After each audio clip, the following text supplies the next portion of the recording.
And welcome back to Chatted Up Sports. This is the 2025-26 Chattanooga Bar Scene College Football Awards. That may sound like a kind of a weird premise, but I promise it's going to make sense in just 1 second. First, as you can see, this is a solo shot for me here today. Normally, I got to share the screen with two other guys who you'll see right now.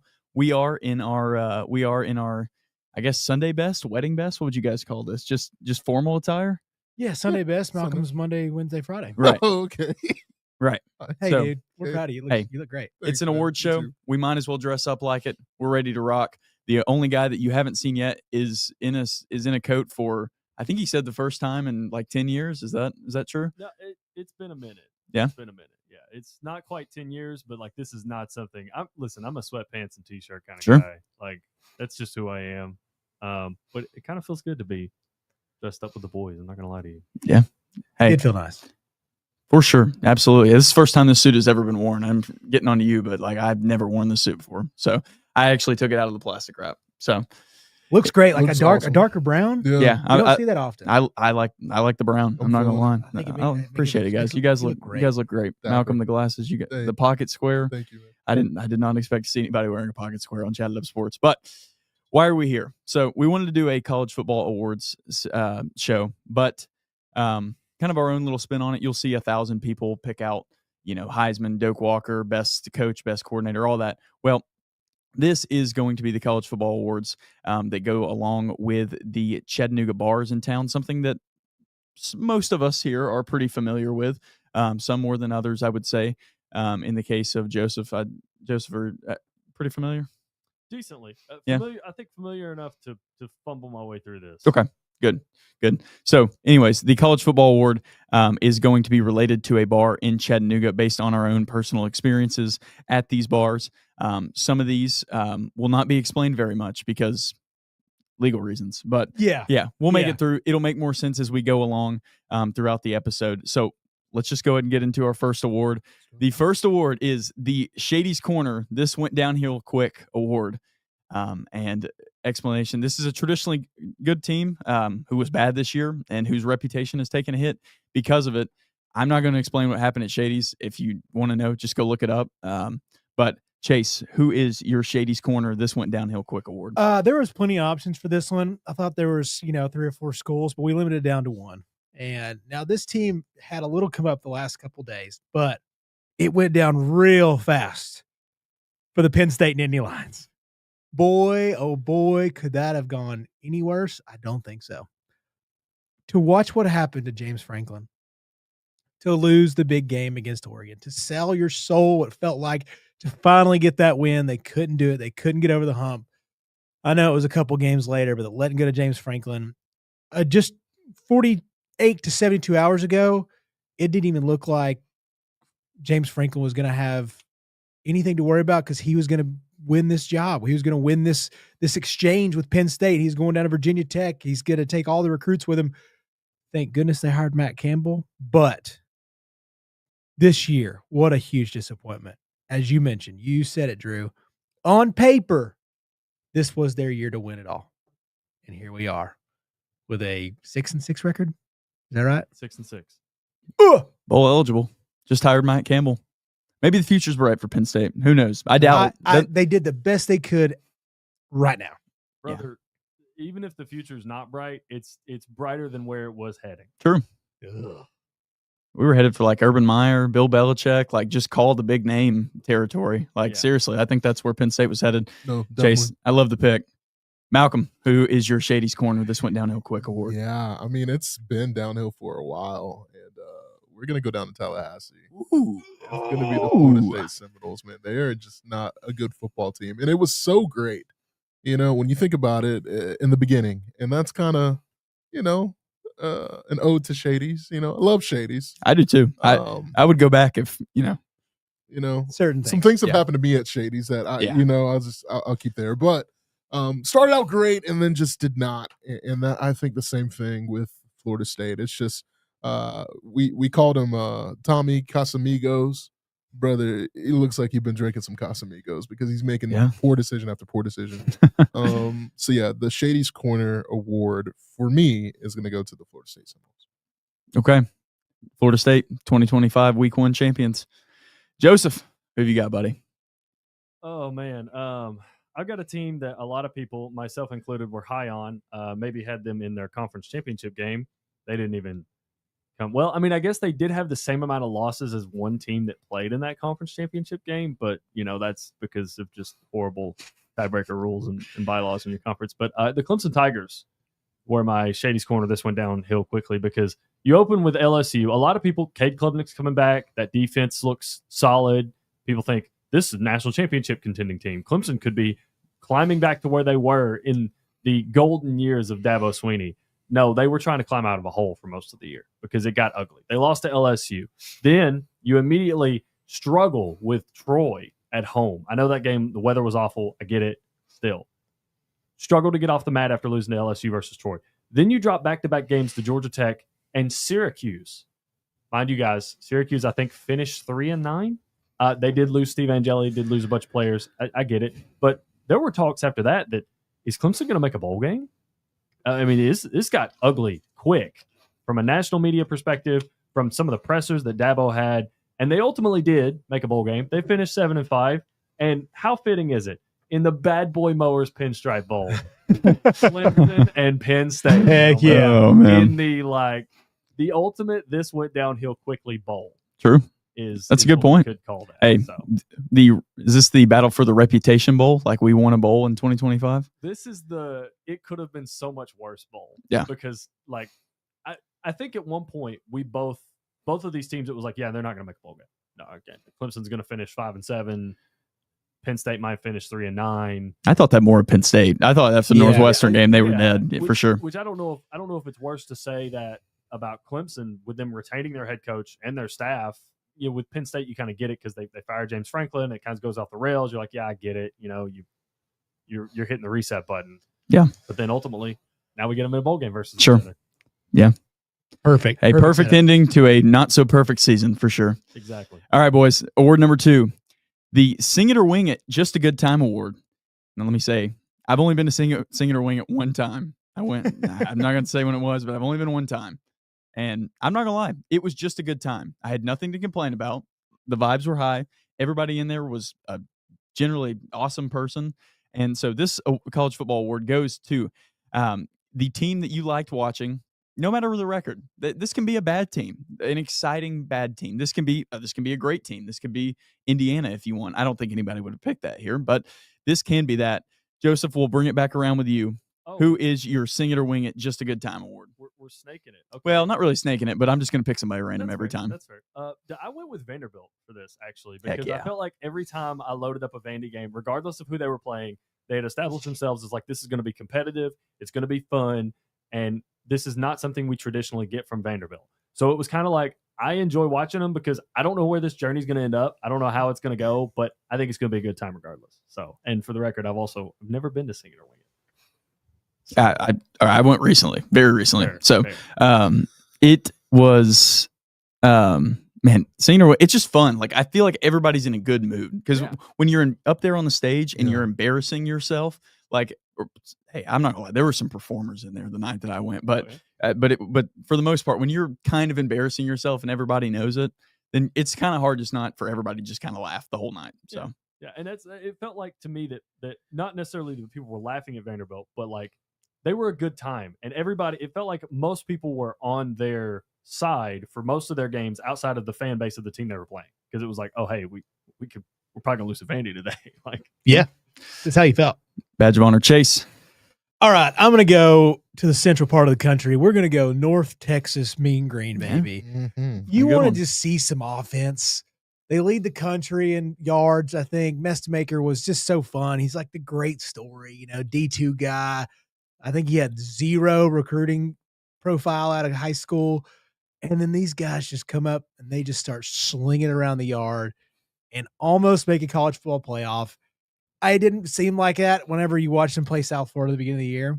But, dude, North Texas Mean Green. Awesome uniforms. Wild-ass color.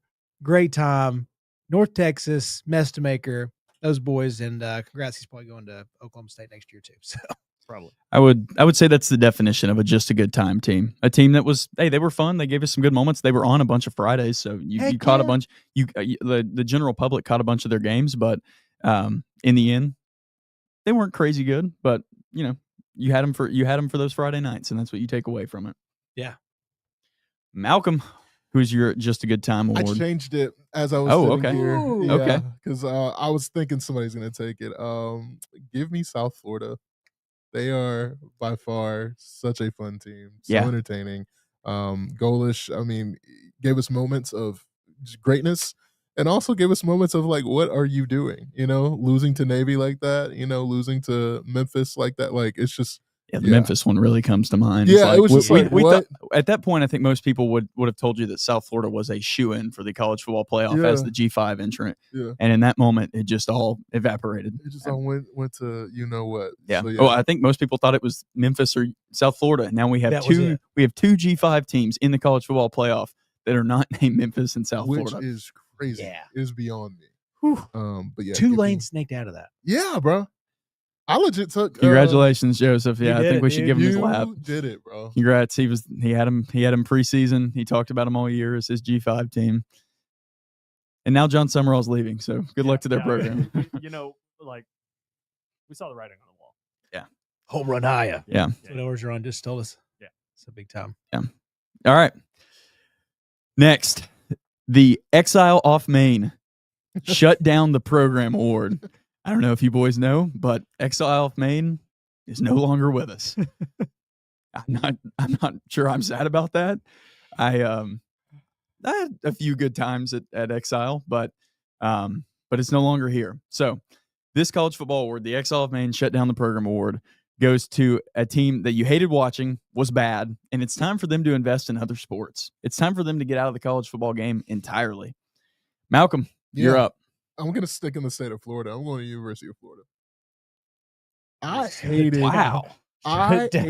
every moment except for honestly, I didn't hate it because I grew up with Tim Tebow putting 55 on my head at Neyland Stadium as an overweight 9-year-old.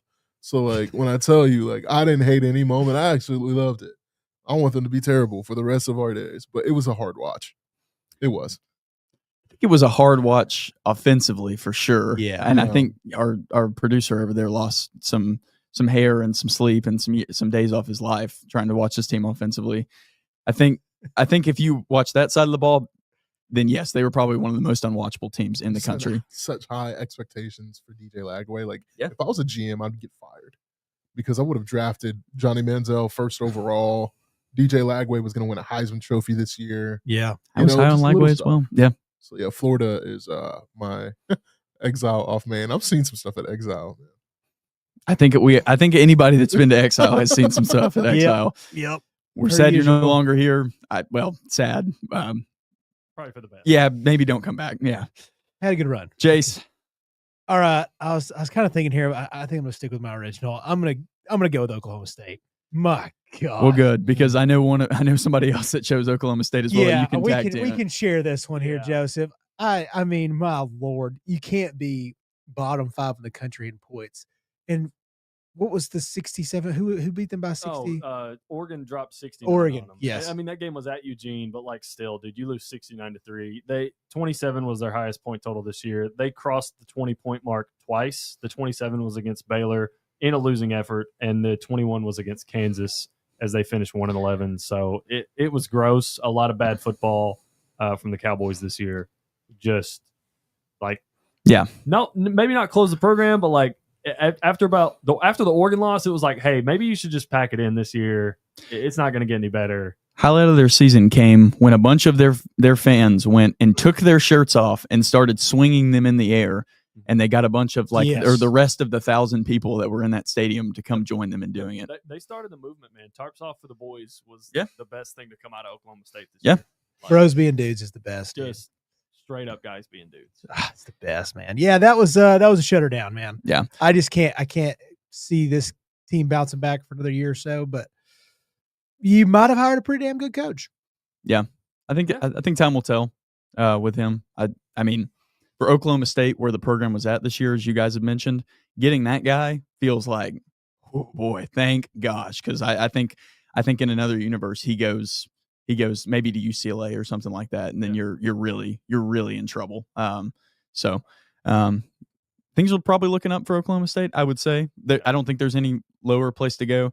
One team I didn't pick awards for this, but one team that I did want to mention for this that I'm sorry, guys. How many times are we going to watch UMass go like 1-11 and 0 and 12? Yeah. Like I don't mean to rag on them because I think they've been dealt a pretty crap hand since trying to move to FBS, but I think it's time to go back to FCS for UMass. Like we've tried it. You guys have done nothing in the MAC, like less than nothing. Yes. And I watched your last game of the season somehow because I was rooting for you to get a win, and you just got blitzed. I think it was Bowling Green. Like it's bad, yeah. Yeah, like I just UMass, you were a power in the FCS. Just head on back. Just like seriously. I think it's actually for the best of the program and probably the university. So I get that you're a state school.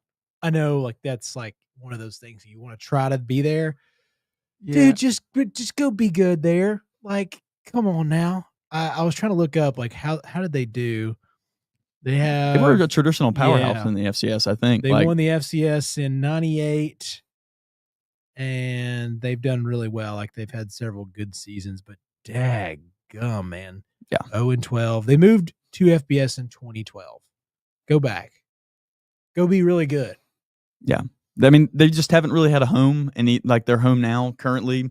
The MAC doesn't really offer them anything, and they don't really offer the MAC anything. So, UMass, this is not like, I'm sorry. I just think you're dealt a pretty crap hand, and you're one of the smallest states trying to make it out here. And like, look, North Dakota, South Dakota, they don't need to be up here. They know what they are. They'll never move up here. Like, Montana State, like great FCS programs. Like, you're going to be bigger than the non-state schools. Just head on back. So, anyways, that was my exile, or that was, I guess, my exile off Maine shut down the program. Yeah. But that's literally the only one I picked because I saw they went 0-12 again.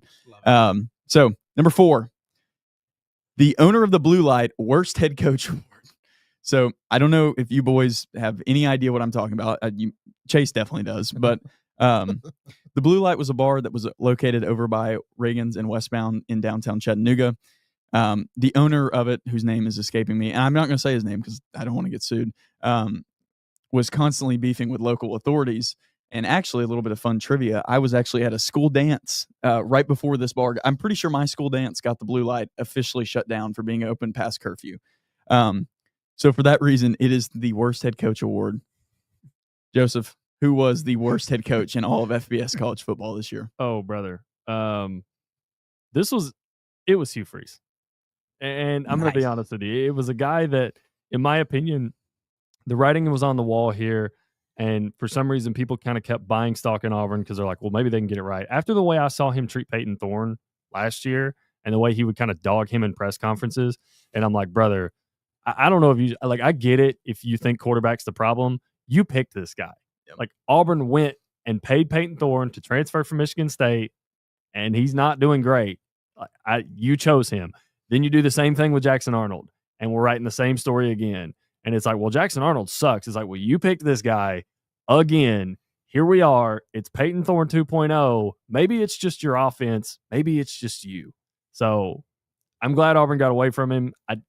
It was not going anywhere. Auburn's much better head coach, in my opinion, now. I thought Hugh Freeze was a bad towards the end. Thought he should have been canned last year. I'm not gonna lie. I didn't see the point in running it back if they didn't like bring in like just a can't miss roster. And even with a can't miss roster, I think this was a 9-3 team.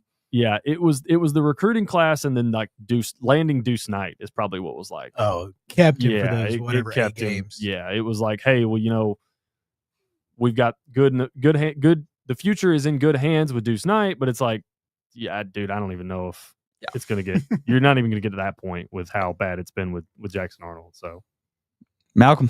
Yeah, this is the Beamer Ball Award, brother. Woo, boy. You guys SEC remember, is being targeted. Wow. You remember when I sat here in this chair and I was like, Beamer Ball, we're going to the college football playoff. I believe you said 12-0. Yeah, bro. You let it rip. 8 losses, 4-8. And an ugly 4-8. Yeah, it started – I mean, I think most people were thrown off the scent of this team initially early because it was like, how good is Virginia Tech? This is a national television game. It's first week. And then I think they played Vandy shortly after that, and you saw, oh, goodness. Like, I don't think many people knew what Vandy was. I think a lot of people thought Vandy was worse at the time. Oh, and then, like, you see Vandy, I will say that the score was a little closer, or I'm sorry, the game was a little closer than the score indicated, but continue, Malcolm. They went 2-8 in their last 10. Yeah, they were bad. They were they gave Alabama and A&M scares. I mean, that's probably what you can hang your hat on is like, we were two of the best teams in college football's trap game this year. No, and I think he just is not a CEO. I use this term all the time, but being a head coach, you have to be a CEO. I don't think he can do that at the SEC level because that game against A&M, he acted like the game was won at halftime. Yep. You guys remember that? Yeah. And this is a guy who like has fired a coordinator and then made all the same mistakes that his coordinator made weeks later. And he continually is firing coordinators. Like, it's your fault. It's your fault. It might be Beamer ball, man. Too much talent to go 4-8. I'm sorry. So that is my blue light. Shout out to blue light too. A lot of great memories in blue light. I had some fun there. I only went once. that was it. That was 2 days later, it was done. It's your fault. Yeah, school dances will get you, dog. Chase. All right. The one, the only, Billy Belichick. And I don't even know if it was the football coaching. I think it was just what a fall from grace because of a 24-year-old girl. The circus? The circus that he brought and continually brings. Like this is wild that we have relations to Saudi money because that's where our GM's going to go. A Lombardi has literally gone over to Saudis. Like, this is wild stuff. And this is at one of the most prestigious schools. Like, you can say what you want about Carolina, one of the most recognized brands. And it just goes to show you that the academic world and like this giant public sector can get ruined very fast. And the administration was not ready for like NFL ego to come in. Like, it's just different. Like, you just have this girl that came down and dominated the show in a terrible program. Like, this roster was bad and it just didn't look good all year. I thought they got a little bit better throughout the end of the season, but overall, Bill Belichick bringing in the storm, $10 million a year. This is gross, fellas. And I don't know if it's going to get any better. It sounds like, this is all rumor mill. I'm not there. It sounds like he's just kind of tapped out. He's just like, yeah, collected a big paycheck, coaching some football, but not locked in. Yeah. I'm scared for how bad this could be for UNC. Yeah, I think they did get better because that Clemson game was, you're talking about shut down the program award. Yeah. That's when I was ready to hand it to North Carolina because that Clemson game was like, Clemson, you could tell in that game, was not that good. They weren't executing things properly, and North Carolina was that far behind them. So, yeah. All right, moving on. This is probably my most questionable award by name. I'm not sure I want to explain this one very much, but we'll go with it. The Alan Golds Guilty Pleasure Award. I'm not sure. Have any of you ever been to Alan Golds? Oh, brother. I have not. We live too close. Yeah. It's fun. It is a lot of fun. I'm It's not gonna lie. I haven't been a lot at all, but it is a fun time. So, especially, I'll say this too. Probably 6-7 years ago, options weren't as magnificent. Yeah, they were definitely not as abundant as they are now. For sure. We were limited on options. Mm-hmm. Yeah. So if you wanted to go somewhere to hear non-country music or non-70s, 80s music, kind of the best you had. Yeah, I'd agree with that. Yeah. So this is a team that you secretly liked watching, even though you probably shouldn't have, is the Alan Golds Guilty Pleasure Award. Chase, lead us off, buddy. I've got two here. I think I'm going to go Mississippi State. I think because they were in such close games. Chapin's bad, but he's also kind of good at times. They had fast wide receivers, and they fought. And the Tennessee, both UT games, it was just so funny. And like, listen, Brandon Walker being a part of all this helped. Content's king. For him to go through a meltdown as a Mississippi State fan, him and Hardy together running down the sidelines, is that Does that catch happen against Texas? Like those things added to it. And it was just so funny to listen to these guys. And, because of him and a couple other people, you're like, Mississippi State just has gone through it. But also they were entertaining at times. And close to being an 8-4 team. And very close to being an 8-4 team when I thought this was one of the worst teams we may ever have. And here they are. Like, dude was in it, should have won against Texas and Tennessee. Couldn't pull it off. So entertaining. Wide receivers that are fast will always be fun, boys. Brennan Thompson, leader. Malcolm. Yeah, I changed my answer again. Okay. And I'm sorry. No. This is a team that is easily the best 10-loss team I have ever seen in my life. It's not even close. It's the Arkansas Razorbacks. I wondered if anybody was going to go there because I'm not going to lie, that would have been my pick had I had a pick in this draft. The Arkansas Razorbacks are the undisputed gold champions. That would have probably been my other one. Yeah. I would have gone. I also had USC, but those two were great. So I got to go with Arkansas and then also Vanderbilt Commodores. All right, go ahead. Everybody. I mean, you really just like pulled the rug out from under me there, brother. I'm not gonna lie, I was literally gonna tell you boys I had just changed my answer to the Arkansas Razorbacks. Wow. Do it. Yeah, because of Taylon Green, man. Yeah. I couldn't put down the Taylon Green spoon. And in close games all year. Yeah, like they the were, Texas game felt like all right, we're done here. Like we're tired of putting losses on the schedule. Yeah, and it was like I was kind of waiting. I was like, all right, what's the game Bobby Petrino is going to win that they're going to be like, yeah, this is our guy. We're going to go. They're going to hit that again. And I'm like, all right, you know what, dude? It's probably not going to change, and he never got it. And I was just sitting there waiting, and I was like, man, I think Taylon Green's really good, and he's really talented. And I was mostly tuning in because of Taylon Green. Yeah. Yes. And he just happened to play for the Arkansas Razorbacks. And there would be times where I'd be watching him, and I'm like, Taylon, dude, you're so talented, but that was like the worst decision I've ever seen anybody make. Like, he reminded me of just, oh gosh, his name's escaped me, but yeah, my original answer was the Pitt Panthers. You did have a nice little affinity for it. Yeah, sure. It was a fun time. It wasn't. I wouldn't say it was a good time because you knew that Miami was going to smash them in the last bit of the season. But when they were taking on the Georgia Techs and the NC States and all that, you could enjoy the product. Mason Heinschel, for me, I thought he was one of the more fun watches in all of college football. Exactly, dude. Mason Heinschel. Once they started Mason Heinschel, it's like, oh, hey, this is like Pitt's got some juice. Yeah, Pitt's got a little bit of juice, and I never thought I'd say that about a Pat Narduzzi coached football team, but here I am. And and then also having them in the ACC title game, I was like holding out hope. And then when they hit that 7-2, I was like, oh no, this is where it falls off the rails. And it just kind of So for sure, I kind of tying mine between Arkansas and Pitt. So. Sure. A little announcement for you guys. Yeah, breaking news. Mendoza, Pavia, Love, Sayin named Heisman Trophy finalists. And I believe that's probably the order maybe Sayin gets over Love, gets third place. I don't know. But I think that's going to be the order that we likely see. But back to the awards.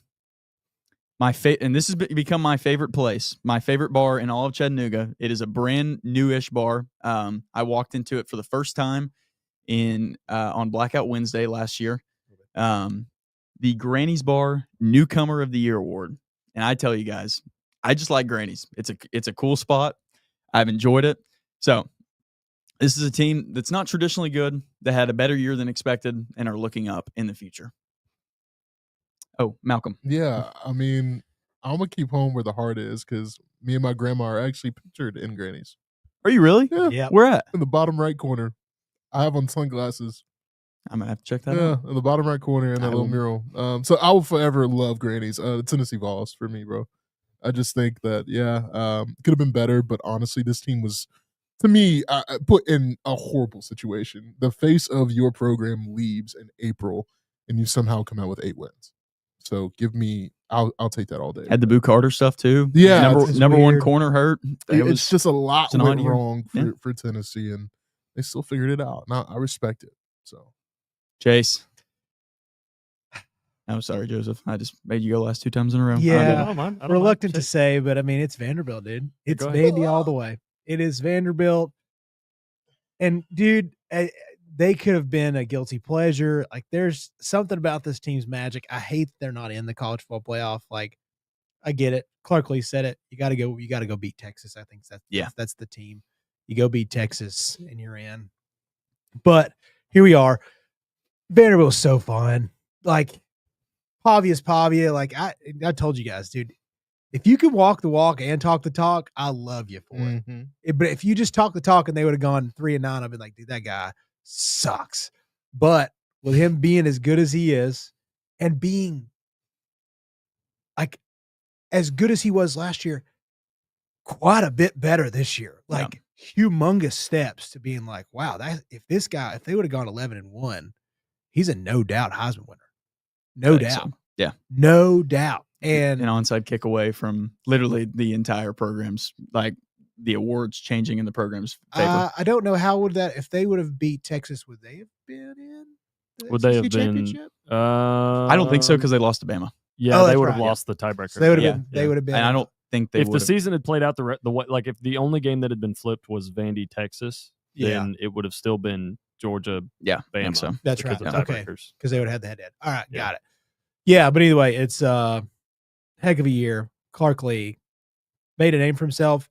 I thought for sure he, like any other year, any other situation where he's not the Vandy guy, and now at this world that we're in, he's gone so fast. He would have taken one of these other jobs. Not anymore. Vanderbilt Commodores are here to stay, unfortunately.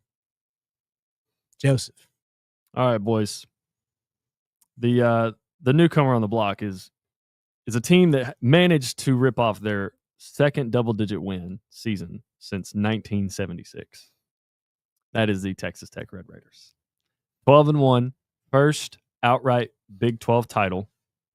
They have won double-digit games for the second time since 1976, other time being 2008. I know people don't like the avenue they took. I know people are going to complain because they poured a bunch of oil money into a roster. Well, I think it takes a little bit more than just pouring oil money into a roster for them to coalesce together and become a team the way that this team has. They're fun to watch, man. That D-line's incredible. They've been able to win with Baron Morton and Will Hammond. And then Jacob Rodriguez is probably one of the best stories in college football this year. So give me Texas Tech, man. They're 12-1, Big 12 title champions. Fun times out in Lubbock. That's a nasty team. They can win it. Nasty. They can definitely win it. It's if their offense is able to have consistency against some of these better defenses they're going to play down the stretch. I know that defense is going to show up. They definitely can make some noise. Sure. I'm going to throw out one thing real quick while we're on the topic of defenses. Uh-huh. After watching Ohio State, Indiana, after watching Oklahoma a lot this year, I may take every single under the entire playoffs. Yeah, not a bad idea. And especially, I think the SEC championship is evidence of that as well. I know Georgia scored 28, but if you have a good defense in the game, it's proving this year to be a pretty good betting strategy. Yeah, especially with all these teams. Like this, God, Texas Tech and Oklahoma are going to make every game a snooze fest. Oh, dude, if Texas Tech and Oklahoma manage to match up, that the over-under on that's going to be like 30, 31 and a half. I do have some breaking news as well. It is NFL, and then we can get right back to what we're talking about. A 44-year-old as of today, Phillip Rivers, will be trying out for the Indianapolis Colts. That is breaking news. Dear gosh. So anything to not start Anthony Richardson. He's hurt. He's hurt. Breaking news that anything not to start Riley Leonard. I think he was worked out today, tomorrow for the Indianapolis Colts. They didn't want to trade for Flacco back. I feel like I think the Bengals are like cutting some ties soon, or I don't know. Dude, why not try to get Mac Jones? 49ers. I think that the NFL trade deadline's already happened, right? Oh yeah. True. So they'd have to cut him. So, wow. Phillip Rivers. I'm surprised Brady hadn't thrown his hat in the ring. I'm not gonna lie. I don't think he want to play for the Colts specifically, but no, dude, that man's got it made. I get it now. Yeah, sure. Phillip Rivers' career earnings $244 million essentially. Divide that by how many kids he has, though. It's still a lot of money. It's still a lot of money. But still, how many kids does he have? 6? No, it's like 10. I thought he had 11, like 12. It's like 10. Yeah, it's somewhere in that range, 10 to 12. I thought he was like real 10 life children by the dozen. Each kid worth, if you try, 26.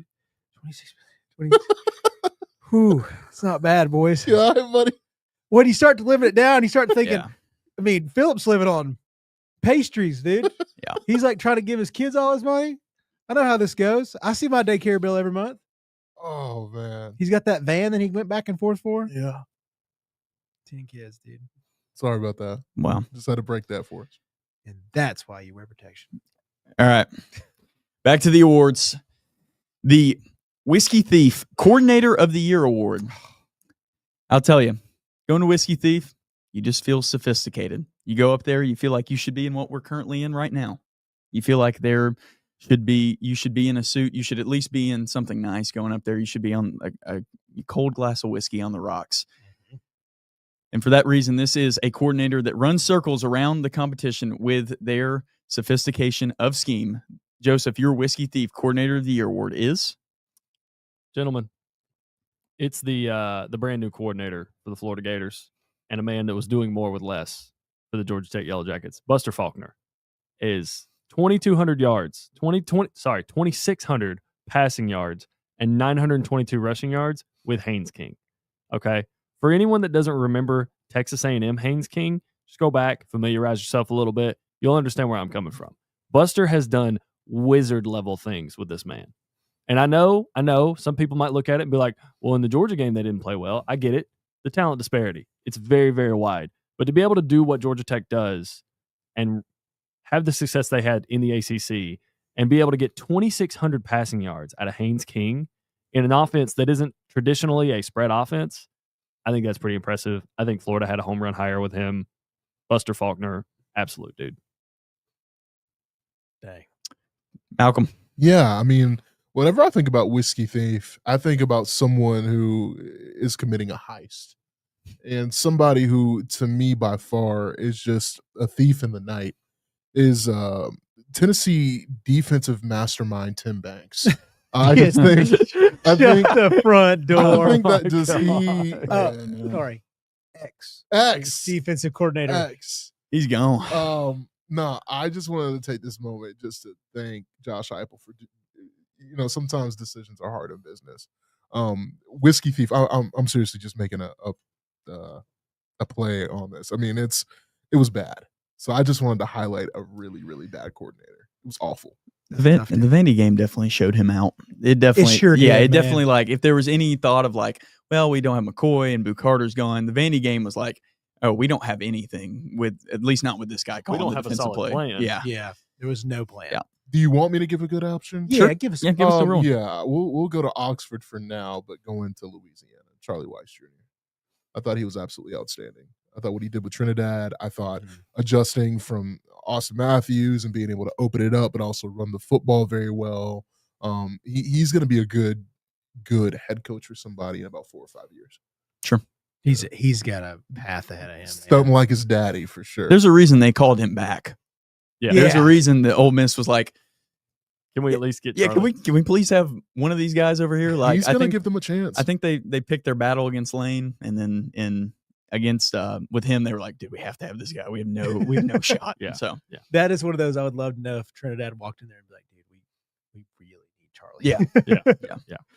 Like he sends Charlie a text, be like, brother, just please. Yeah. All right. I'm going to go to, because they're code defensive coordinators, Todd Bates and Jared Valley. Like, those two guys at Oklahoma, what they did against this league with that schedule, the only people that scored over 25 points against you were Tennessee and Ole Miss. Two of the top 5 offenses in the country. That's it. That was such an impressive, especially the end of the year. I mean, Missouri at 6 points, beating Bama, getting Tennessee. Sorry, South Carolina. That's but I just thought, like, what they did this year with a lackluster offense. My Lord, I thought John Mateer was going to be slinging it all over the yard. They were going to be a solid defense. But what those guys did against this league, that schedule again, give me the Oklahoma co-defensive coordinators. Those boys were awesome. Like top 5 in every total defense, 3rd in, I guess, points allowed. It's just incredible year. Incredible year. Shout out to the Sooners. It's not going to be the funnest watch, but damn, that resume shows that they deserve to be in. Yep. Oklahoma Cockroaches, as they made it all the way through the cracks to the college football playoff. Oh, boy. Yep. All right. We have got 4 more awards. And this one, probably my favorite name. The Whiskey Cowgirl. Why did we think this was a good idea award? No hate to whiskey. Malcolm, I know you've done plenty of events there. Or Yeah, even man. since I've been in your life. I'm a whiskey thief connoisseur. Yeah. I know you've done plenty of events there. But I'm not going to lie. Every time I go to Whiskey Cowgirl, I wake up the next morning. I'm like, good God. It's a mistake going to Whiskey Cowgirl Like every time. it's the party. Well, I don't go there every time, but I'm just saying, like, every time I go. Yeah, like, for sure. That's yeah, what I'm saying. Yeah, every time I go, like it's brutal. It's a longer night that you want it to. Yeah, definitely. So this award, the Whiskey Cowgirl, why do we think this was a good idea award, is a team that you were high on early in the season. Could have been preseason, could have been 3 weeks in, could have been. It just has to be early in the year. But they ended up leaving you tired and a little hungover. Chase. I think I'm going to stick with this one. I'm going to go Missouri.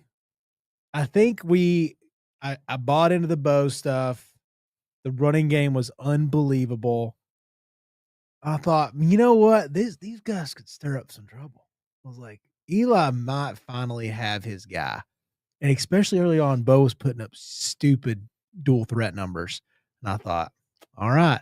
Then you realize it was against Kansas and some other subpar defenses. Central Arkansas and I think North Pine Bluff was in there, if memory serves correctly. And then I bought into that and just realized the alpha nerd is still middle class of the SEC, which is, not a terrible spot, but dadgum, dude. The Alabama lost very close. Vandy lost close. Just couldn't pull it out. Texas A&M blew them out of the water. Oklahoma lost, 17-6. Can't score on them. I just thought this team might be a lot better, because at the time I did think South Carolina was going to be a better program than what they wound up being. For sure. Yep. So that was like, that's a good loss, or that's a good win. Yep. Nope. Not one good win. Yeah. I guess if you want to say Auburn's their best win. If Auburn's your best win. Yeah, I would say so. Who would you say? Auburn, and then Mississippi State, and then Arkansas. At Arkansas. Auburn is your best one. At Arkansas is not to be overlooked, but man, if Ty Simpson doesn't make that throw on 4th down, we talk about this Missouri team very differently. Very differently. Yeah. So, but there are a lot of what ifs from that game. You can't just I think Bo's interception. What somebody fell. Oh, Ty Simpson fell on the goal line, handed it off. There are a lot of what ifs from that game. Yeah. But specifically, if Simpson doesn't make probably the best throw I saw all year in that game. Probably his best throw. Yeah. Well, one of his best throws there's all year. 4th and 6. That's some other through and one of Ty's best throws. One of Ty's. I was gonna say, there's a throw on 4th and 6 that changed my life for the rest of the college football season. Malcolm. Anywho, Yeah. What's the question? Oh, it's the Whiskey Cowgirl. Why did we think this was a good idea award? Yeah, man. I want to give this to the organizations that contributed $4 million to Garrett Nussmeier's NIL contributions. So this is not a team, to be clear. You're giving this to the collectives? I'm giving this to whoever is in charge that wrote a total of $4 million in 2025 to go to Garrett Nussmeier. Wow. Because you set this man up for life, and the return on that investment is little to none. Todd Graves. I was going to say I think Todd Graves is their biggest Raising Cane shout out. I think he's their biggest donor, so I would like to say that shout out to Todd Graves. Mr. Graves, if you want to get in touch with us, brother, we will provide more return on investment you've ever seen in your life. I promise you this, I've not missed too many chicken tenders in my lifetime. Look at me. All right. So yeah. Todd Graves, I've never been to Raising Cane's. You're missing out. Not one time. Not because I don't want to, but because I always I don't know. I just don't You've go. been to Raising Cane's. Actually, I met there. Joseph in the parking lot of a Raising For a Cane's to get a laptop. laptop one time. Yeah. That's the only time I've never been in one. You've never eaten Cane's? Dog. You're I mean, missing out. Gotta stop by. I've lived in Chattanooga my entire life. I went to Knoxville sparingly throughout my college years, but to be I fair, always wanted something different. I know what it is. It just looks like worse Zaxby's to me. I don't know if I'm off. To be fair, Chattanooga, well, I guess Hickson. They just got canes. Just got like it, it's not like it's been here and you just haven't eaten. Got a it. second Like, location now. Where's the second one? Over there towards the mall. What? Yeah. There's 2 Raising Canes in Yeah, Chattanooga? it just I didn't know happened. that. Like Okay, in the okay, last okay. 3 weeks. Gotcha. Okay. Joseph. God, do I have to revisit this? Yes, you guess I do, do. because I think we all know where you're going. Yeah, I put a team in my playoff bracket, and I should have known better, dude. Because like I talked about not being able to put down the spoon earlier, and then with this team, I just sipped the Kool-Aid, and I'd specifically sipped the Will Compton Kool-Aid. God, dude, I thought Nebraska. Oof. I mean, like there was a path to 9-3. I thought maybe with that schedule, you get 9-3, you're an at-large bid, and here we are, it's 7-5 again. Like I bought into the Matt Rule year 3. I bought into Dylan Raiola year 2. Dylan Raiola is probably going to transfer because his uncle got fired. Like, so they're probably just blowing it up there in Nebraska. They were rough, man. I mean, they're 7-5, and 2 of your wins are Akron and Houston Christian. So you're basically 5-5 at that point. I mean, I know from a stats perspective, those 2 wins count, but 4-5, your final 2 games. I know Dylan Raiola's out, but you get absolutely blown out by Penn State, who's again was on this awards list for being that went downhill quickly, and then Iowa just put you in a wood chipper. Yeah, murdered you. Like it's just. And again, for some reason they were sniffing my playoff bracket preseason, and they won't be doing that again until I look up and it's like, oh, Nebraska's in the playoffs. So yeah. Okay. Nebraska left me hungover and hurt. Yeah, I think they did a lot I think they've done that to their fan base for the last 25 years. So you're not alone. They did have some really close games, didn't they? Yeah, They Maryland. I mean, that almost feels like Michigan it's State, It's a lot going Michigan. on. But they almost beat USC, and then it was at Nebraska. Yeah, so but- how much could you take away from that? I don't know. Like, how many times are we almost beat and Nebraska or how many times are Nebraska and we almost beat going to be in the same sentence? Exactly. Like, I feel like it's been that way forever. They're like, hey, King's a close game. Well, I guess not Kings because you got to be winning those close games, but Right. King of playing teams close. Right. Yeah. And that just feels more miserable. Sure. Yeah, we looked at the recruiting class. Twitter says nothing to worry about. I looked that up afterwards because we visited on last pod that their recruiting class was like 100 and something. Well, Nebraska has like the number 2 2027 class coming in behind them, and there's the word is that Nebraska just doesn't have much to like actually replace on this current team, and the stuff that they will replace will be through the transfer portal. And so I think Rule actually has a plan. The article I saw looks pretty legit. Like, okay, this is not just some Nebraska fan out there being like, no, you guys don't get it. We're going to be fine. So sure. Yeah. We'll see. Anyways, we'll see. They're a we'll see team. Yeah. I mean, the guys that did the whole Fire Island thing had a plan, Yeah. Look how that turned out. True. Matt Rule also had a plan, I think, on the Panthers. So. Yeah, he sure did. He sure did. You got a plan. You got a plan. We'll see. All right. Number 9, the Pickle Barrel I'm Kind of a Fan award. Now, when I go to Pickle Barrel, I'm not going to lie, it's never my first choice. Never. Like, I drive past it quite often. It's near my work, but it's never like my first choice. I'm like, yeah, I'm going to go to Pickle Barrel tonight. But when I do end up there for one reason or another, it's like, yeah, this is awesome. Like I really like being here. Like Pickle Barrel, they've got cheap picklebacks. Like they've got a rooftop balcony that's great to sit outdoors on when it's warm outside. Like it's a pretty good establishment in my opinion. If you don't like it, then whatever. Good sandwich. To each their own. Yeah. Oh yeah, great food too. Not to mention great fries. Like some of the best fries around. Ooh, so okay. This is a team that is not your main team, but in another world, it might be. This is a team that you were like low key like, all right, woo, when they were on television, but you couldn't tell anybody because you have Georgia, you have your Tennessee. Oh yeah. Yeah. But okay. Joseph, who is your Pickle Barrel I'm Kind of a Fan award? Oh, dude, this is a fun one for me because I've been a fan of this team. Well, they've been my fallback team, and I've said if Georgia ever was to just close up shop, shut down the football program, I would be an Oregon fan. Like incredible home atmosphere, beautiful stadium. Like some of the shots from late fall you see at their home games with the colors, it looks incredible. And then, dude, when I saw those jerseys, like from 2010 with LaMichael James and that team, and then like Marcus Mariota, and just the way that they played ball and they wore a different jersey every week. Yeah. I was like, I love everything about this. And then now they got Dan Lanning. I loved him when he was at Georgia. I still love him now, even though he did take a shot at Chattanooga State. Dan, we didn't need that. It's just unnecessary. Chat State didn't do nothing to you, dog. Okay, we're just here. Daggum thing. Like, we're just here. We're just existing. But yeah, I love the Ducks. If Georgia, like when Georgia gets eliminated from the playoffs, if they're not in the playoffs or whatever, and Oregon makes it, I'm like, yep, put me on the Duck train. Yeah, I low key Oregon fan.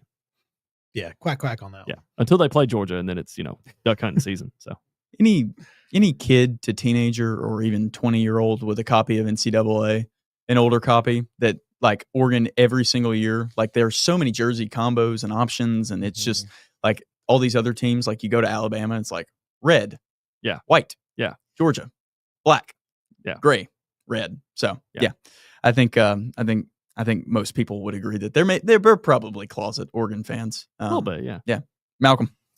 Yeah, this is the Notre Dame award for me. Whoa. Ooh, did not expect that. And I know Not a fun, I did not see that coming. Not a good thing, or not a good side to be on right now. Yeah, the internet's not happy. Yeah, internet's not happy with Notre Dame, but it's a pleasure to watch Jeremiah Love play football. Like, some team is going to be extremely happy. Like, if I'm Kansas City, I'm trading up to try and get him or something. But no, I loved watching Notre Dame play football. I think that Miami Notre Dame game is still, to me, almost game of the year for me. Like, I just loved it. Yeah, it was the good. perfect way to start college football. Yeah. Absolutely. Incredible. We needed that. Opening. That was a standalone Sunday night game. Yes, it right? was. Yeah. Because TCU UNC was on Monday. I loved it, dude. So yeah, give me Notre Dame as the Pickle Barrel Award. Shout out to Pickle Barrel for the chili dogs as well. You guys ever had a chili dog? I have never had that. I'll be back. Okay. I'll be back now, brother. I ain't scared of chili dog. Jace. USC, baby. Yeah. Give me the Trojans. Yeah. I think it was just mainly this year. Malachi Lemon's just a stud. Like, that's just one of those things, like, because of what they had this year. I have this weird thing about Lincoln Riley. Some reason I'm just like, surely he'll be good. This is the closest he's gotten since he's been out there.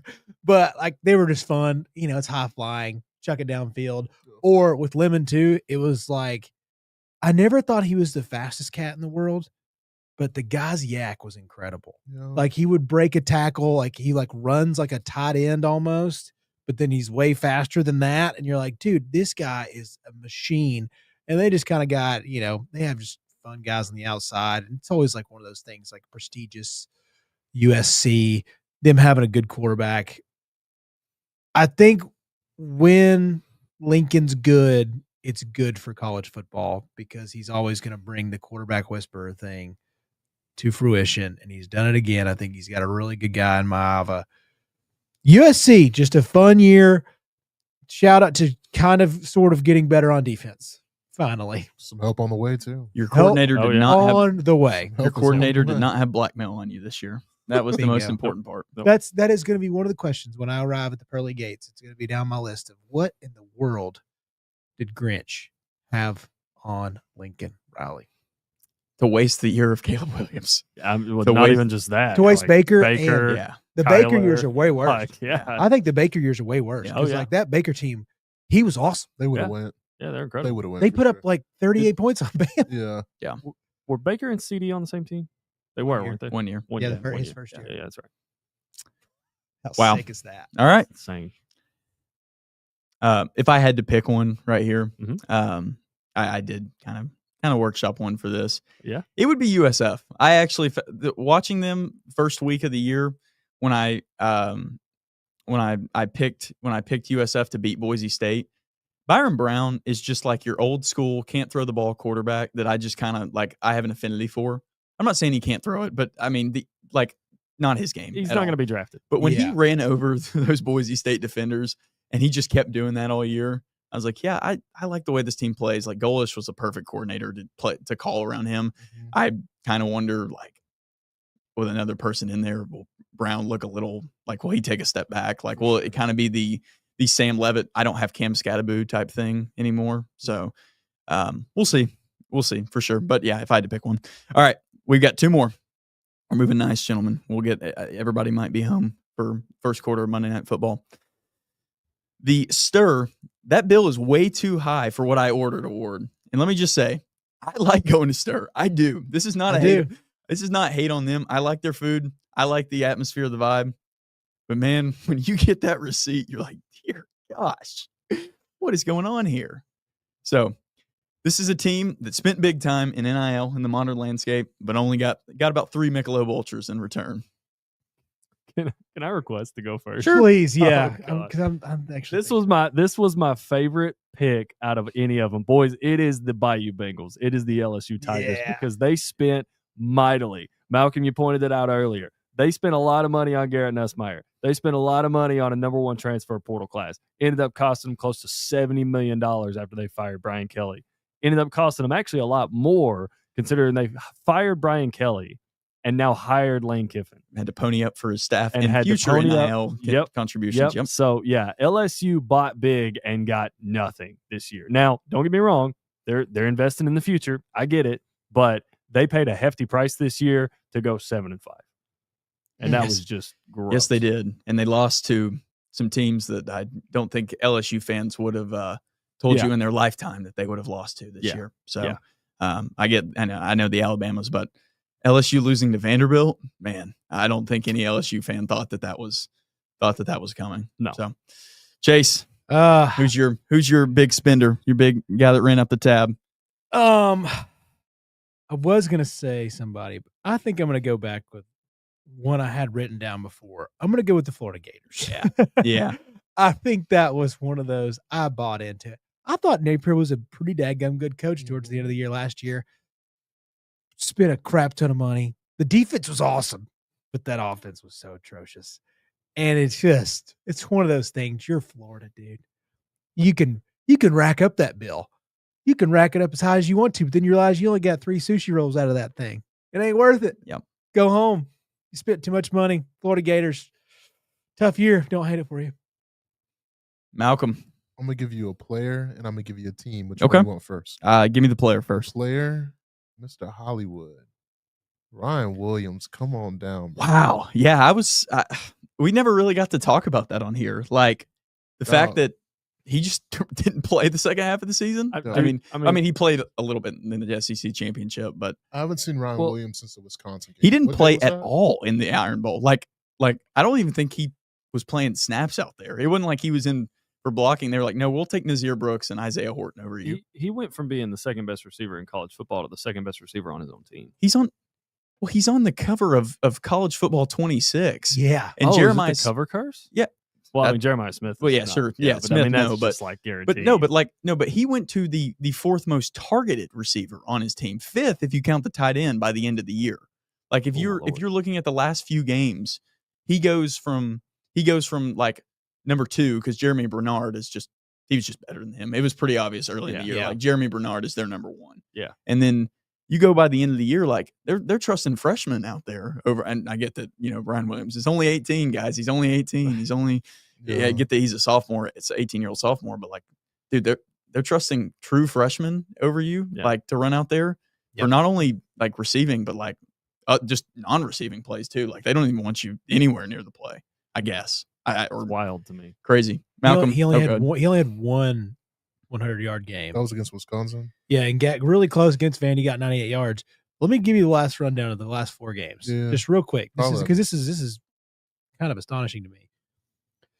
Start with the month of November down. 3 catches, 33 yards against LSU. 3 catches, 45 yards against Oklahoma. 1 catch for 25 yards against Eastern Illinois. 2 catches, 33 yards against Georgia. He only had a touchdown against LSU.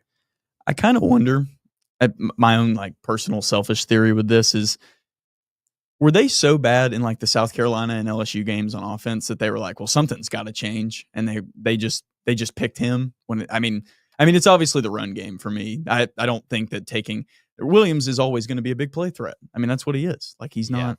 I don't think he's like when they've tried to use him as a true number one, like where you're in the Jamar Chase role, just get open, dude. Like I don't think that's really Williams' game. I mean, I can be corrected. I'm happy to be corrected there if I'm wrong, but I don't think he has the tool set, obviously, that Jeremiah Smith has. He kind of reminds me of Jameson Williams from Alabama. Yeah.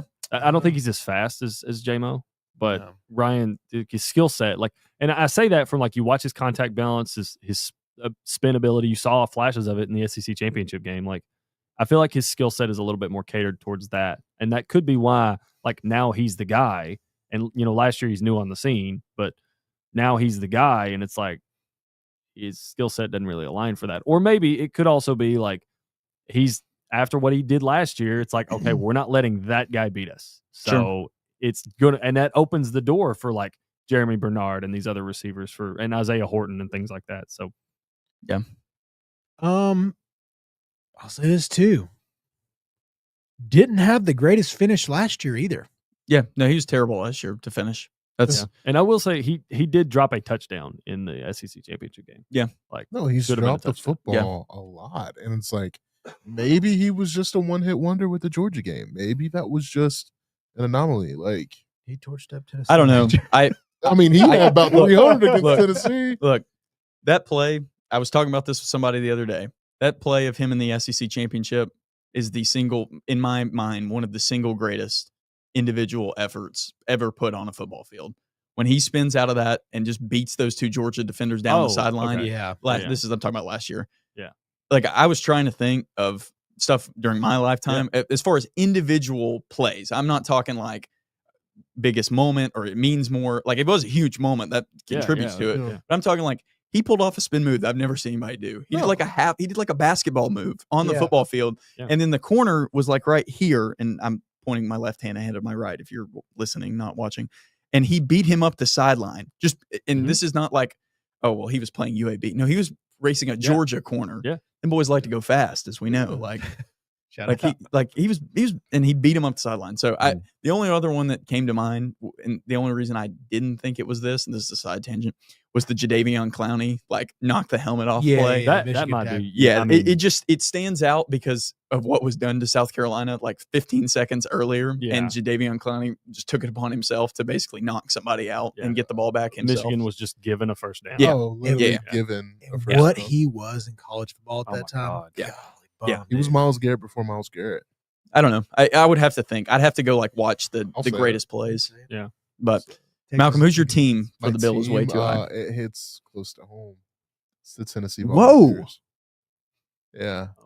I think for the money that's been shelled out in the return on the investment, I mean, this whole NIL mess with Nico, Boo Carter, I hate to say it, but there's some guys on the Tennessee roster that got some paper that I might need to look at the invoice. Sure. It's just not. That's actually a pretty good one. You're spending with the Ohio States. You're spending with the LSUs. It's true. You're spending. You have 45 dropped on your head by Vanderbilt. That's no disrespect to you, Drew. No, I get it. It was at Neyland. That was the worst part of it for me. That it was. And the experience is different. When you talk about Vol Twitter and you talk about the talent fees that are being added to these tickets. Sure. 2 tickets to go to the Georgia game this year were $735. Ask me how I know. Because did you buy them? Yeah. Yeah. That's outlandish. A family of 4 cannot go to Neyland Stadium anymore. No. No, they can't. No shot of family. I can't go to Neyland Stadium Unless it's like problem. unless they're bro. playing UAB or New Mexico State. Those are the 2 games I considered going it for. Like, I looked at the Vandy tickets and I was like, no. Like, I'll just watch this on television and then I won't have to deal with a bunch of drunk Tennessee fans. Yeah. Like, I wanted to see Vanderbilt in person really badly. I really did. But it never worked out for me to go to Nashville. And I was like, I'm not paying $400 to sit in the nosebleeds. Yeah. There's no way. It is a different experience now, and I get it. You have to pay to play, and this is a new day and age, but the product needs to match what's on the field, and the Tennessee Volunteers did not do that this year, period. Malcolm, I said it. I told you guys I was going to do category award winners. I kind of forgot about that until like right now. So, Malcolm, you are our first category award Hey, winner. thanks, I'm brother. actually going to give it Tennessee because although LSU is correct, yeah. they probably spent the most and got the least on return. I guess I really don't know. It's so hard to nail down these numbers to an exact figure until we finally get some regulation, which your program, Joseph, may have a hand in actually doing that. They are suing a defensive end. I don't know if all of you saw this. Yeah. So what is this, y'all? Yeah, I need more. Is this like? I'll be honest, because you're closer to the program than any of us. I really don't know his story. I don't know a whole lot about it, other than that they're suing him for like in back damages from the collective is. Yeah. I don't really know. I'm waiting and seeing before I give like a judgment on whether I think this is a good idea or not. Excuse me. I always thought something like this would happen, but I didn't know when, where, or who it would be. Sure. I did not expect it to be UGA. I really did not expect Georgia to be the first school to be like, yep, we're suing a guy that transferred. But we'll see, man. $390K too. That's not well. I mean, for a college kid that, to be honest, he probably spent a lot of it by now. Yeah, like I'm not making a comment on this young man's character. I'm just saying I would be spending the shit out of that money right now. Well, I mean, here's the thing, dude. It's not like he went to Missouri. And for anyone who doesn't know, the Georgia the player is Damon Wilson. He was an edge rusher at Georgia. He split some time last year, but you could see from a talent standpoint was probably one of the better edge rushers they had. Was set to be a number one guy. Got called by Missouri and ended up leaving and transferring, and has upped his production. I think he had like definitely 9.5 sacks on the season or something like that. And so, we'll see. I mean, I don't know. I'm a little worried about it, but I'm also kind of like, you know what? Maybe this will grant some kind of power, not necessarily power back to the schools, but like maybe it won't give so much power for players to just hold schools at ransoms. Yeah, I think it's because I don't think he's, and I'm not saying Damon did that, not saying Damon Wilson was doing that. We'll see. I don't know what this is going to do as far as the sport goes. Definitely a double-edged sword. I think we're approaching definitely a butterfly effect moment in college football, where for sure. Everything that happens after this lawsuit will likely be because of this lawsuit. Like where we'll either see. I'm not gonna lie. I just don't think it would be a terrible idea to get a regimented salary cap that everybody could see, and then if you break the rules, it's like the old days in the NCAA, where if you find out a bag man is handing your player money, like then you're gonna lose some scholarships. Well, not even just that, but it's like I think your biggest way to do that is player suspensions. Sure, I think that's more effective than like revoking wins or pulling scholarships sucks. It does, because that's going to affect you in the future. But I think your fastest, swiftest punishment is to be like, oh, yeah, dude, you can't play for 4 games or 3 games or whatever. And I don't know if we'll get to that point. I'm not saying we should get to that point, but like I kind of agree. He won't have to pay the back damages. As far as I saw this from a couple guys talking about, like, they're trying to use that as a punishment. I don't think that'll go through in the court of law. Like, yes, I understand you signed a contract, but from what it sounds like, he signed that contract, and then 2 weeks later is when he left for Missouri. Yeah. So he got paid his first check of $30,000. Mm-hmm. And for those that don't know, he was going to go 30,000, and so on. That's how he's going to get his money. And then you were going to get a couple $40,000 checks to stay intact that you did not leave. Like, those were some incentives bonus. Almost. Yeah, it was an incentive to stay. And with that, you would have collected $390,000, right? Mm-hmm. And so now they're saying that he needs to pay all that back. That will not happen from what it sounds like. No. They're going to be like, you can't just have this kid pay back imaginary punitive damages that didn't happen. But you guys are right. I think this sets them up. He will probably have to pay back whatever he was paid, though. Yeah. I think possibly. that's probably, I mean, if they have something in writing, yeah, it's over. Yeah. And dude, it's breach of contract. It's just simple contract law. If he's like been spending some money, $30,000 might not be easy to come by. Yeah. Unless I can answer it, it's not easy to come by, bro. Well, 30K. I wonder if they'll end up somehow finding a way to make Missouri pay it instead of him. Somebody will front the money. Yeah, I think somebody definitely will if he's still on if I'm a rival coach, though. I'm sorry. If I'm a rival coach, though, I'm using this as an advantage against Kirby. Like, yo, you see what's happening down there? Sure, I think it definitely. I mean, definitely begs the question: like, does this put a little bit less trust in Georgia? Because what it should do ultimately is tell the players that there needs to be more trust from the player side. But what it probably will do is there is going to be less trust for the university that's involved. Unfortunately, I don't think so, because and part of that comes from, number one, I think the recruiting pitch that Kirby and them use to get guys. like they just ended up signing like the number 6 class, which is like first time they've been out of the top 5, I think, since 2016. They made it back to the top 5. I checked. Oh, did they? Yeah. Okay. Yeah. Tennessee fell. Anyways, I don't know if this will be an effective negative recruiting pitch against Kirby because, again, number one, the strategy they use in their recruiting pitch is like, hey, you're going to make less money here than you would if you went to Missouri or Vandy, or like you're going to make less money, but we're going to put you in the NFL if you stay here and you get developed here because that's just what we do. Yeah, and they have a great track record. Yeah, and they honestly, and I think also the fact that like if somebody wants to negative recruit against Kirby and be like, well, yeah, they're just they're suing Damon Wilson. Kirby could be like, well, yeah, if you stay here, unlike Damon did, you win an SEC title. And it's not like you're making Damon would be an SEC champion and he'd be in the college football playoff. You're not getting a bad paycheck. Yeah, and it's not like they're not paying players. It's not like Georgia's out here like, yeah, we're not going to pay you. Yeah. It's like, hey, we're going to pay you, but we're going to pay you what we think is fair market value. Because we're going to build a team around you. Yeah. Guys that are going to get paid fairly in like a sense of, hey, we're going to have to pay a lot of good guys. So we're going to have to pay you a little less. I don't know, Tom Brady effect. Well, it's also like, hey, we want like you're going to make your money later. Like when you get to the league, you're going to make a lot more money than this. Yeah, it's Jalen Walker. Yeah.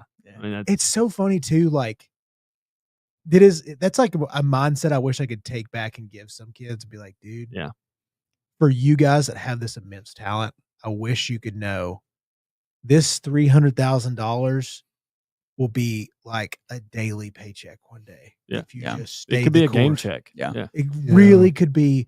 It could be a fraction of a game check. Sure. Yeah. That's the crazy part. And football money's only going up. Like I think with the NBA, we're going to hit a plateau soon with football or NBA money, but NFL money, everybody wants the NFL. Yeah. Every single TV, like Netflix, all these people, they all want it. International. Did you see the numbers from like the Thanksgiving 42.7 million viewers or something? That spanks college football. Yeah, dude, that spanks every other sport. 10 million more viewers than the second highest game of all time. Yeah. Yeah.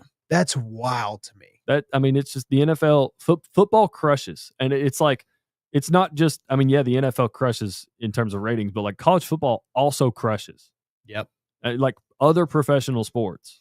So, crushes. So it's their whole recruiting pitch. And again, it's not like Kirby shied away from this in press conferences either. You look at players that go on interview shows, they'll tell you like, hey, don't come here if you don't love football, don't come here.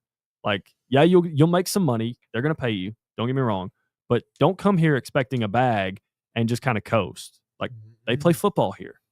That's why they have the success they do. Yep.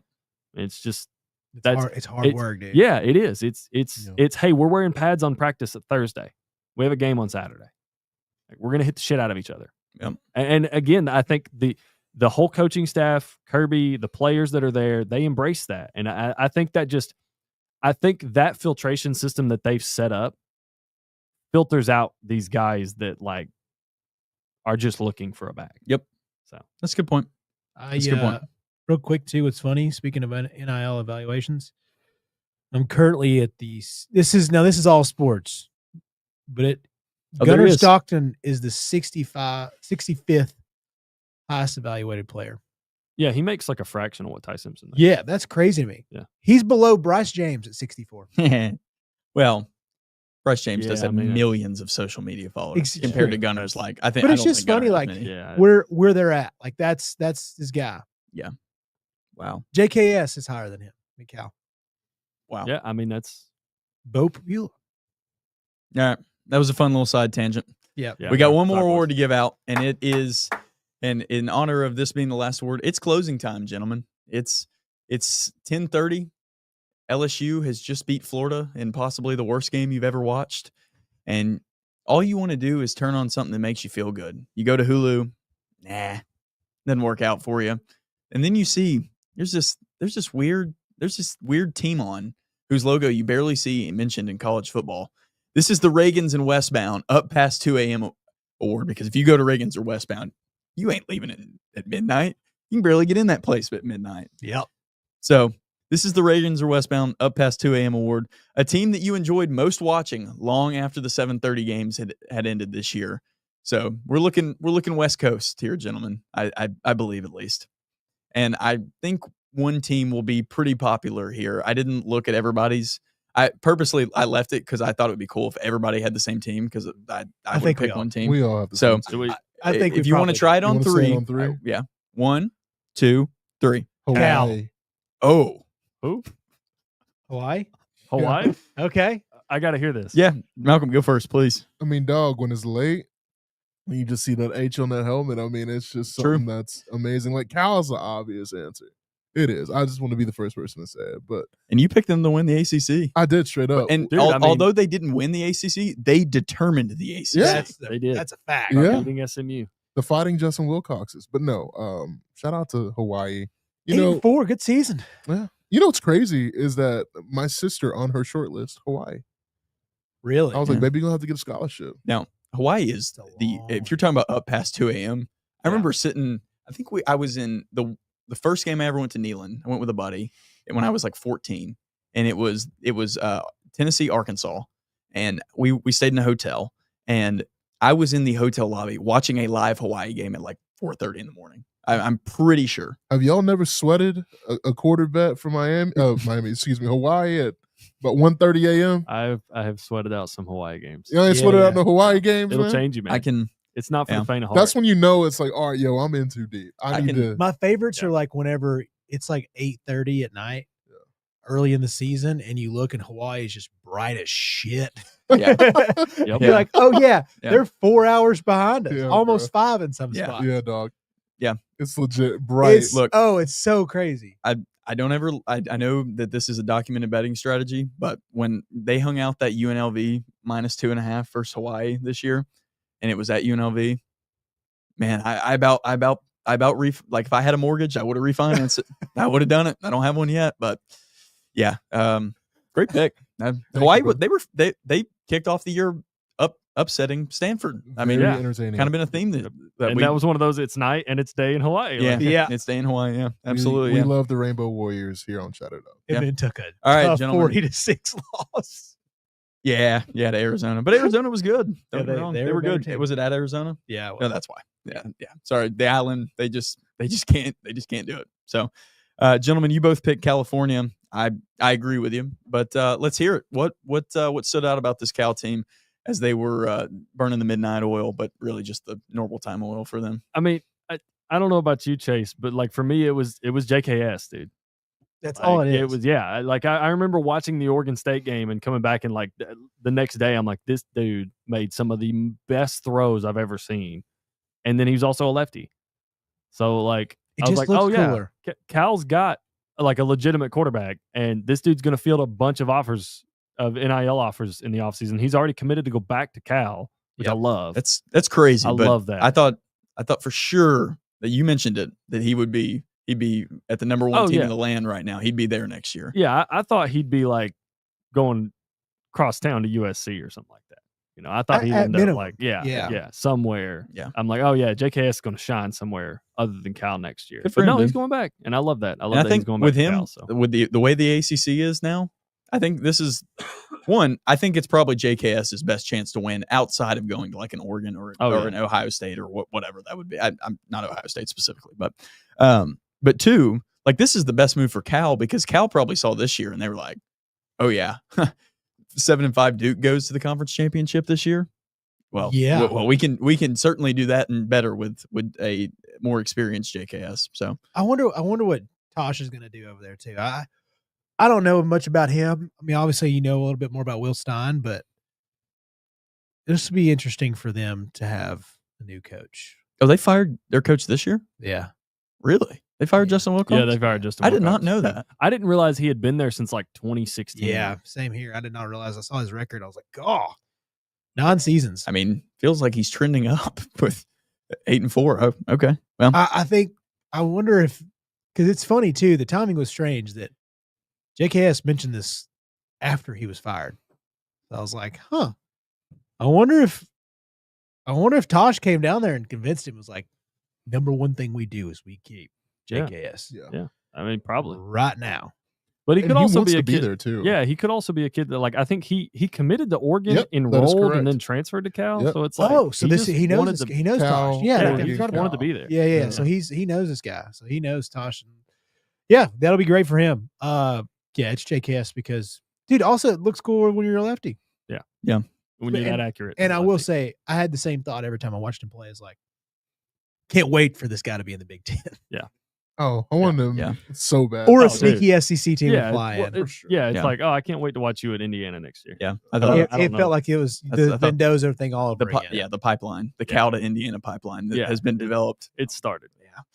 Well, I didn't pick anything, but I did pick one for this this one. It was Washington State, and here's why. Mhm.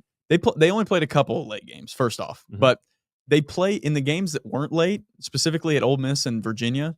They were just interesting enough to where I actually I would see them on television. All right. Nothing else is on. Like it would be on my side screen while the night chat was going on. Like I'd be watching that while me and Joseph overreacted to 19 to 23-year-olds running around on the football field. Like, Washington State was fun. And also them getting beat 59-10 by North Texas also just like kind of piqued my interest of like, what is going on here? So, gentlemen, that was the Chattanooga Bar Scene College Football Awards. We'll leave with one final award that I didn't tell you guys about. Oh, Yeah. Okay. And it's not related to a bar. If you were to give an award this year to the best player, not the best quarterback, not the best player, and this doesn't have to be backed up by stats. This can just be the eye test. Okay. Who was your best college football player this year? Oh, and we'll end it here after this award. Gentlemen. Anybody can, or I'll go. I'll start. Please do. I mean, Yeah, Go I ahead, mean, go so mine is Diego Pavia for sure. Yeah. Like I think the system's tailor made for him. He runs it so effectively. It's a guy that, for me, is Vanderbilt personified and will be for years going forward. Like no matter what Vanderbilt is going forward, the Pavia merch will be sold till 2055. Mm-hmm. So he was the best player. His stats back it up. He had one bad game, and that was versus Alabama. Yeah. Even the Texas game, he was the reason they were in the Texas game at all. Like the comeback was solely because of Diego Pavia. So he was my best player overall. If I had to give somebody who I thought was even as impactful as him, it would be Caleb Downs. Yeah, that was my answer. Like, Caleb Downs, dude. just- Like the way he is, the way he can cover, the way he is in run fits, the way he was able to just absorb this Matt Patricia defense. He's incredible, man. I think he's an instant impact, or he's an impact everywhere on the field. I think he'll be an instant impact with whatever NFL organization decides to draft him or gets lucky enough to draft him in the first round. Yeah, I think it's Caleb Downs. Yeah. He's And incredible. His numbers weren't great this year. Like if you actually No, look but at he's his like numbers, but yeah. like if you just think about like The impact he has on the football field. like it's kind of that like the hypotheticals when you're talking about Myles Garrett pressure rate, like when everybody was arguing about Myles Garrett versus TJ Watt, and it's like, yeah, his numbers may not be incredible this year, but you just know the impact when you see it. You have to account for him. Yeah.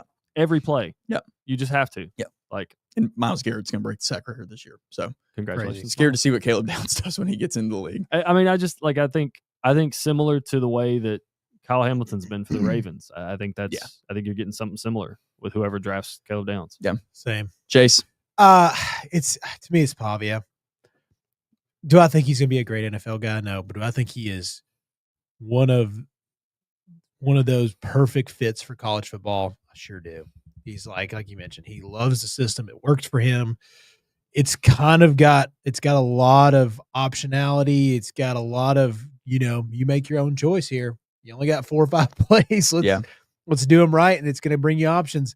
And he crushes, man. He really does. I did not think it was going to turn into this. I knew he was going to be a fun college quarterback, but I didn't know he was going to become a legend, and he sure did for Vanderbilt University. Yeah, legend. And I'm not going to lie, boys. If I can figure it out, I will be in Florida for New Year's Eve. I'll be there. Vandy versus Iowa. Iowa, that's right. Oh. Yeah. What bowl is this? It is the ReliQuest? ReliQuest Bowl in Tampa. So the Outback Bowl, basically. Yeah, basically the Outback Bowl in Tampa. Yeah. Okay. I'll be there if I can work it out. Tickets are only $100, and I went to the Birmingham Bowl last year and watched them. Mm-hmm. The great thing about bowl game tickets is most of them are standard admission. Like most all of them are the it's same just price. first come, first serve? Yep. So if you get whether you get a 100 or a 300 is completely dependent on when you buy the ticket. So right now you can get a 100 seats. Already did that, Chase. $86. Allegiant will fly me to Tampa and back if I leave on the 30th and I come back on the 1st of January. Dude, I think you should go. I'm thinking about it because all in, that's $86 plus taxes on the tickets. We're probably looking at like $250 all in for that. Easy flight plus, too, bro. Yeah, I know. And I've only ever flown Allegiant. I'm a broke person, or I was. I'm a little bit more up there now. Is that from Atlanta? On the steady up. No, it's from Chattanooga. Is it really? Yeah. It's like one of the only flights in Chattanooga that's really cheap. I'd have no idea why. So I take that home to go see my parents. Yeah, that's right. Yeah, Allegiant. Well, hey, shout them out. They've done me well. One flight, I had the flu. Oh my gosh. Sorry. If being sick on airplanes. If you ever think of a bad idea, it's getting in a pressurized metal capsule with 103-degree fever. And that sounds awful. Oh, don't do it. That sounds awful. Don't do it. Learn from your mistakes. Malcolm. Yeah. Cam Coleman, we gonna get you out of there, bro. All right. Oh. I love you to death. You just think he's the best player in college football? No, for me. Okay. Like no, that's fine. That's what this award is. Like for me, I watch Cam and I'll be feeling bad, man. I'm like, yo, you were really Jeremiah Smith. You stayed loyal. Jeremiah, if Jeremiah went to the University of Florida, that's what he would be. Yeah. Is Cam Coleman right now. If I just had to give a pick for everybody, though, nobody's shown him love, and it's made me sick. It's Jacob Rodriguez. Yeah. The Texas Tech fans were on that all year. Every comment section you clicked on, and he was truly one of the least talked about, superstars. Did not deserve Heisman contention. I want to be extremely. Yeah, I don't think so either. Extremely serious about that, but. Yeah, but they were. I mean, Texas Tech fans are right. There's almost nobody doing at the position what Jacob Rodriguez is doing in college football right now. Dude's a dog, hey, great picks, boys. This was a hell of a show. This was the Chattanooga Bar Scene College Football Awards. This may be the only one of these you ever see. We may do this every year. We may even switch the topic to restaurants. This could be a nice little ever-changing one. Yeah, where we do restaurants, we do attractions. Who knows? Who knows what this will turn into? But honestly, something fun that you guys could do, put your picks down below. I'll put the award titles and the explanations in the comments of the YouTube video, of the YouTube live. Put your Chattanooga Bar Scene College Football Awards. One of us will respond to them on the YouTube. We obviously read every comment because there's not much to get to on the YouTube. At least listen, we're getting there. We're getting on it. Working on the up and up, baby. Yep. And then I'm sure you'll see cuts of this video on TikTok and Instagram. So follow there so you can say that you saw it first. And then I think that's about it. Yeah. We've kind of been crushing the YouTube lately. So we want to keep doing that. Spotify numbers have looked good. So thanks for rocking with us. This has been the Chattanooga Bar Scene Awards. We out.